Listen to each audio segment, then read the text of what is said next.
handsome superstar to make this work? And the answer is no. If you're sitting here this morning, even if you're shy, you could have the career of your lifetime. How many shy people do we have here today? Wow, that's great. Normally they don't raise their hands. But if you're shy, 40-some years ago, I studied to engineering and mathematics. I had this job at the desk. And I'm thinking, you work every week. Get up by the alarm clock when it's dark, get home when it's dark, and working. And they said, you know, if you work hard at the end of the year, you get 2 weeks holiday.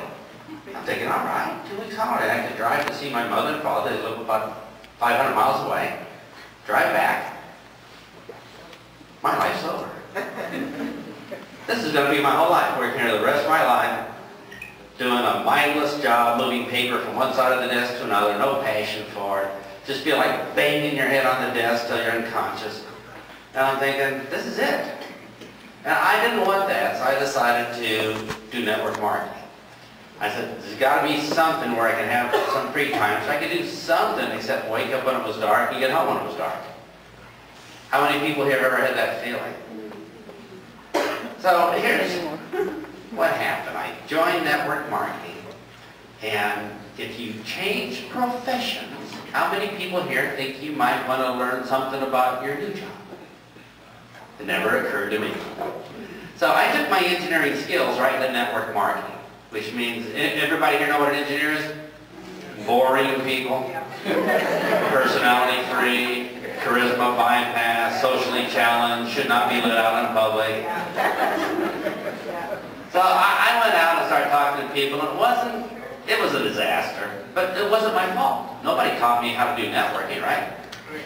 If you decide to be a brain surgeon tomorrow, would you like to have some skills? Like where to cut? Who gets the anesthesia first? So I didn't know anything about this. So if you're sitting here today and know zero about network marketing, you're in the exact same place everybody starts. But the good news is we could learn a new profession. How many people here learned how to drive a car? Yeah, I know. How many people drove here today? All right, so if you drove here today, you know how to drive a car, right? But in the beginning, when we drive a car, the first day, it's like keeping between the lines. But after we learn a few skills, things that we don't know when we start, after about 3 months, you see people on the road, they're driving with their knee, but eye makeup on in the mirror, smoking a cigarette, throwing in a CD, hitting the kids in the back seat, waving at their friends while texting. I looked out the window on the way up here, okay? But this is what happens, we get better. So if you don't know anything about our business today, that's okay. We learn it as we go. So I'm going to ask you all to write down a number. Are you ready? Now don't cheat, don't write down your neighbor's number.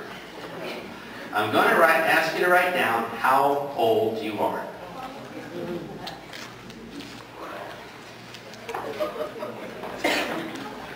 You can check your driver's license.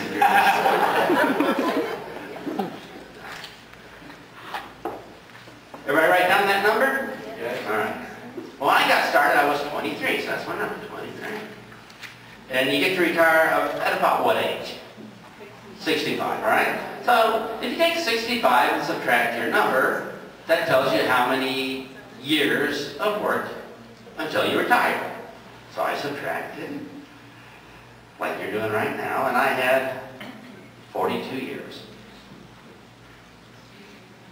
So y'all figure out your number, how many more years till you're 65? Some people are saying -4.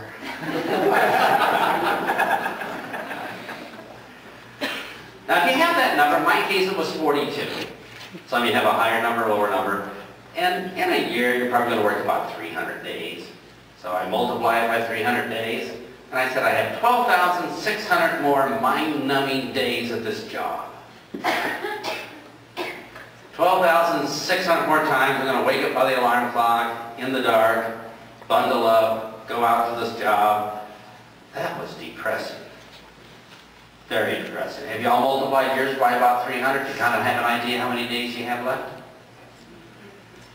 So, If you multiply it by 300, you may have 6,000 days or 941 days. Here's what's interesting. If there's a little clock that you can buy called a countdown program. You can buy this little LCD clock for about $29 and it says like how many days till retirement. So I could set mine at 12,600.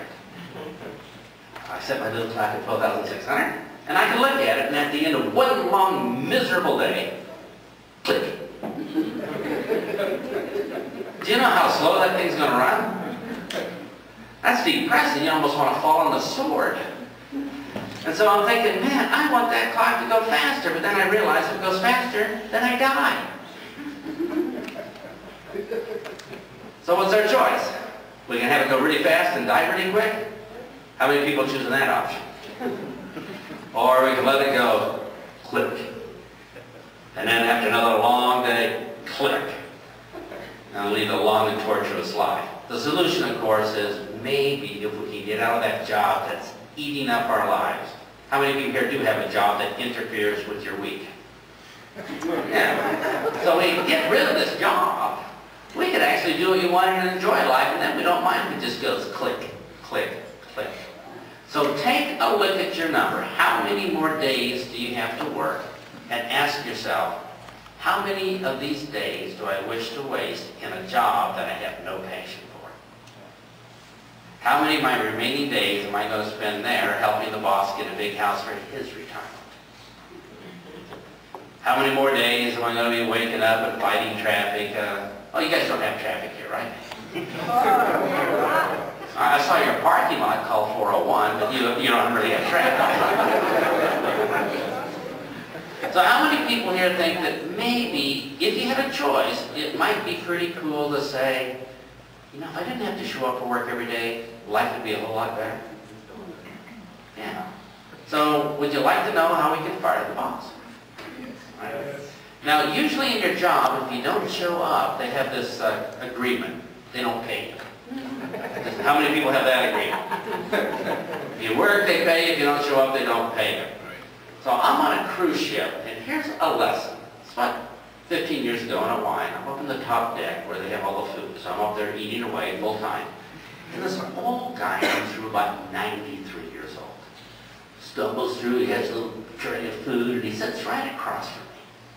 And I'm thinking, hey, he might be good for my business, you know. So I start a conversation with him. I say, so, what do you do for a living? The guy said, young man, you know. He was old, so he was calling me young man. And he says, young man, I'm retired. Oh, okay. He said, back in 1939, I moved to California. Me and a couple friends started a bank. Well, the bank grew as California grew, and soon we had a lot of banks, and then we sold the banks for a lot of money, and we retired. And he says, young man, let me give you some advice. I'm thinking, hey, he might know something, but I didn't have anything to write it in except maybe mashed potatoes. So I paid close attention. He says, young man, let me give you some advice. One good investment equals a lifetime of labor. I got thinking about that. Yeah. If you do one thing good one time, it might be worth your whole lifetime of labor. How many people here know somebody that bought some property a long time ago, and when they sold the property, they made more money from selling their property than all of their salary paychecks? One good investment is worth a lifetime of labor.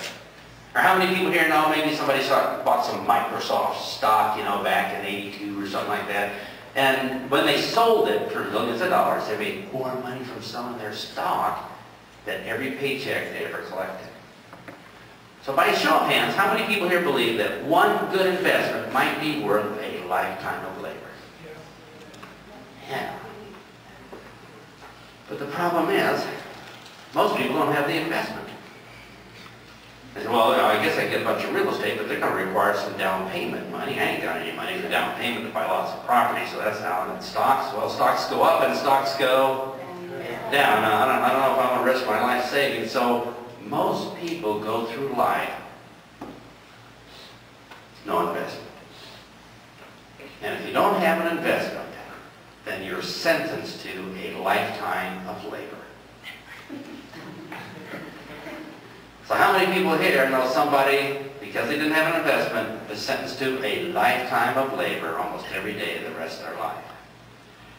So the question comes up is, how do I get a good investment?